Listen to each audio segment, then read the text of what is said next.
Udah kelihatan teman-teman? Sudah, Teh. Oke, yang pertama ada 4.1 hasil.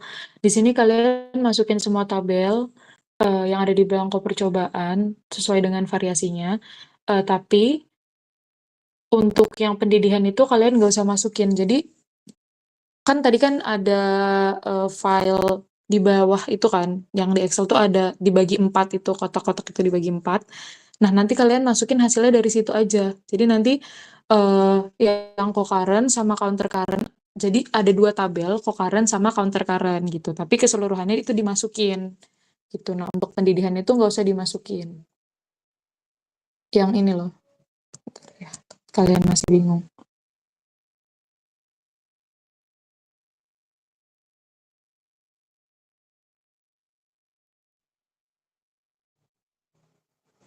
Nih, nanti kalian masukinnya yang ini aja.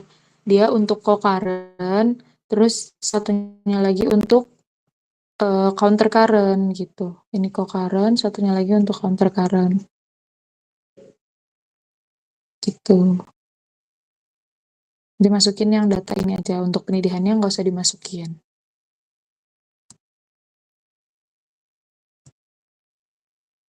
Terus lanjut.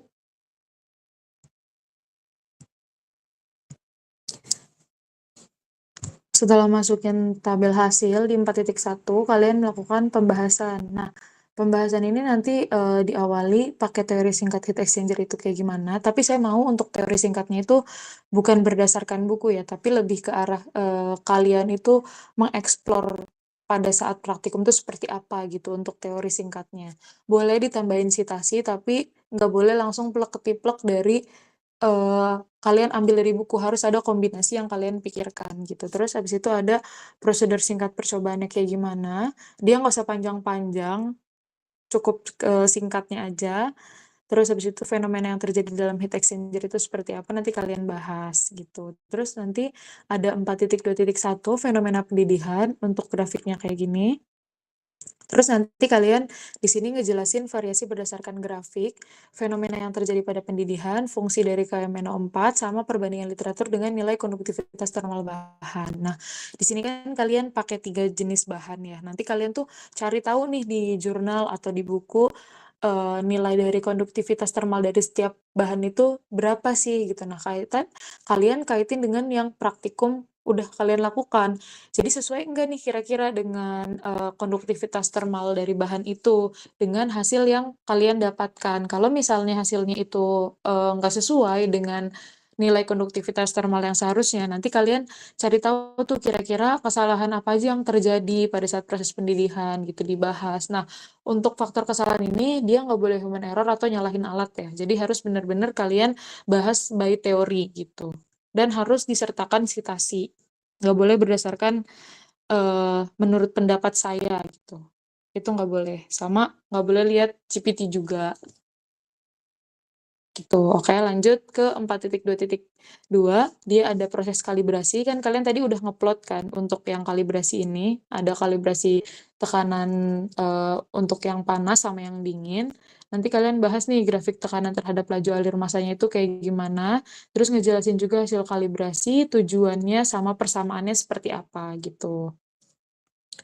Nah, ini untuk setiap pembahasan yang ada di pembahasan kalian itu harus disertakan dengan citasi ya teman-teman. Jangan cuma berdasarkan apa yang kalian omongin aja gitu. Harus disertakan dengan teori yang ada. Kayak kenapa sih dia bentuknya kayak gini gitu. Kenapa sih kalibrasi itu hasilnya dengan tekanan yang berbeda, PCPH yang berbeda, hasilnya bakalan menurun atau meningkat kayak gitu. Nanti kalian bahas itu. Terus habis itu ada 4.2.3, dia pengaruh laju alur massa terhadap nilai koefisien perpindahan panas overall untuk yang concurrent. Pertama kalian bahas dulu nih yang concurrent kayak gimana. Kan tadi udah ngeplot kan. Nanti kalian bahas grafiknya seperti apa. Terus nanti dijelaskan nih hasil yang diperoleh dari percobaan laju alir massa fluida dingin dan fluida panas dibandingkan dengan literaturnya sesuai atau enggak. Kalau misalnya enggak sesuai sama teori, kalian bahas faktor kesalahannya. Jadi untuk teorinya kalian cari, citasinya ditambahkan juga, terus untuk faktor kesalahannya pun kalian harus cari juga sitasinya gitu, untuk mendukung jawaban yang kalian uraikan di pembahasan ini. Terus nanti kalian, bahas nilai U yang paling besar terhadap variasi apanya. Nanti dibahas juga nih nilai U yang paling besarnya. Terus untuk yang counter current sebenarnya sama kayak co-current untuk pembahasannya, kurang lebih sama. Dicari juga nilai U yang paling besarnya seperti apa. Untuk pembahasan mungkin itu aja sih. Ada yang mau ditanyakan teman-teman?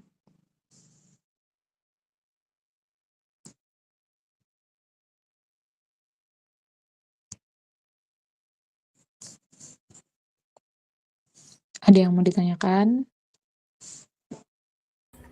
Teh buat pengerjaan pembahasan tuh kita harus nunggu perhitungan kita di ACC atau emang nggak apa-apa dimulai aja? Iya betul, untuk pembahasan itu kalian boleh mulai setelah perhitungan di ACC. Kenapa kayak gitu? Karena kalau misalnya perhitungan kalian belum di ACC tapi kalian udah ngebahas, tentunya nanti hasil yang kalian dapatkan bisa jadi berbeda gitu loh dengan setelah di ACC kan. Jadi pada saat kalian merevisi, sebenarnya boleh aja kalian ngebuat pembahasan, cuma mungkin jangan langsung ditulis, kalian ketik aja dulu gitu.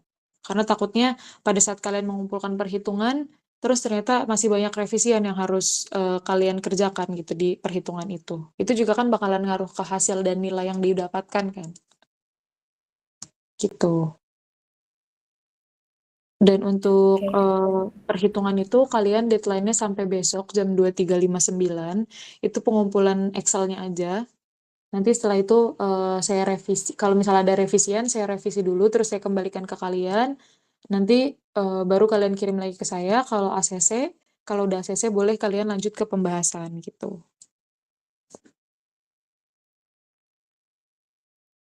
Ada yang mau ditanyakan teman-teman?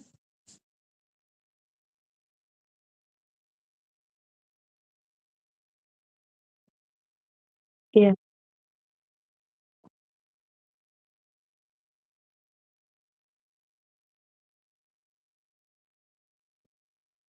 Sebenarnya bebas aja, yang penting ada nama grup, nama kelompok, sama perhitungan HE gitu. Kalau ada yang revisian, tulis di terakhirnya itu revisi gitu. Di depan aja deh. Oke. Sama untuk deadline pembahasan itu H+3 setelah di ACC-nya perhitungan ya teman-teman.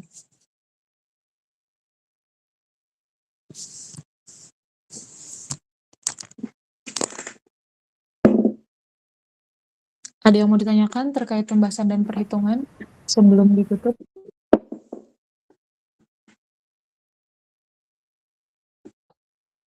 Sorry teh, make sure untuk pembahasan citasinya jurnal textbook kan teh? Jurnal Iya, dan textbook. iya betul. Oke. Dan untuk literatur yang dipakai itu dari grafiknya itu yang udah ada aja kan, yang di buku, yang di aliran counter current, co-current. Iya boleh, sebenarnya kalau untuk perbandingan grafik kalian boleh ngambil dari jurnal, ngambil dari buku, terserah kalian. Yang penting kalau untuk jurnal itu nggak boleh lebih dari 10 tahun terakhir. Dia harus terakhirnya 10 tahun terakhir gitu. Kalau untuk buku boleh bebas. Oke teh. Oke. 7 halaman kan teh pembahasan? Atau Bebas, 5 halaman? terserah kalian. Terserah kalian, kalau untuk pembahasan terserah kalian mau berapa halaman, boleh berapa aja. Oke. Yang penting Untuk menyesuaikan. kai, ya sih. Aman ya, Teteh udah izin semua Kak, ya. Oh, oke, boleh deh, Kak. kalau untuk pengumpulannya kan H+3 ya untuk laporan.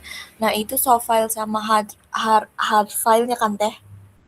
So, filenya aja, karena nanti di pembahasan, laporan pembahasan itu bisa jadi ada revisi gitu. Jadi nanti saya kembalikan lagi. Kalau misalnya dari saya udah ACC, kalian boleh pengajuan ke Bu, ke Pak Rudi untuk melakukan PA akhir gitu. Jadi untuk yang ke saya soft file aja. Kalian boleh mengumpulkan hard file setelah kalian itu udah melaksanakan PA akhir gitu.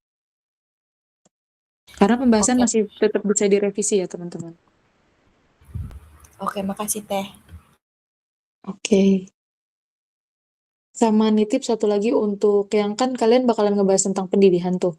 Di situ kan ada konduktivitas termal. Nah, kalian harus cari sumber yang memang benar-benar gitu karena saya lihat beberapa jurnal tuh dia masih ada yang salah gitu loh. Dia bukan salah sih, lebih ke arah berbeda karena ukuran keramik, ketebalan keramik kan beda-beda ya. Ukuran ketebalan baja, keramik, kaca gitu itu kan beda-beda. Nah, kalian usahakan untuk cari jurnal yang memang sesuai dengan bahan yang kalian pakai dan ukurannya yang kalian pakai gitu.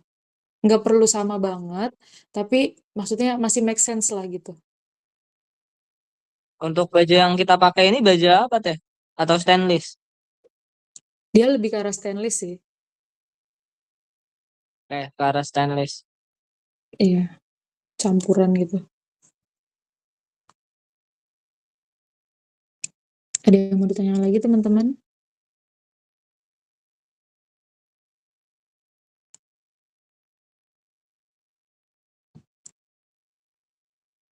Cukup Kalau sih udah kalau dari Desra teh. Oke, kalau udah nggak ada yang mau ditanyakan, mungkin saya tutup aja ya. Terima kasih teman-teman udah menyempatkan waktunya untuk melaksanakan pembahasan hari ini. Kurang lebihnya dari saya mohon maaf. Wassalamualaikum warahmatullahi wabarakatuh. Terima kasih.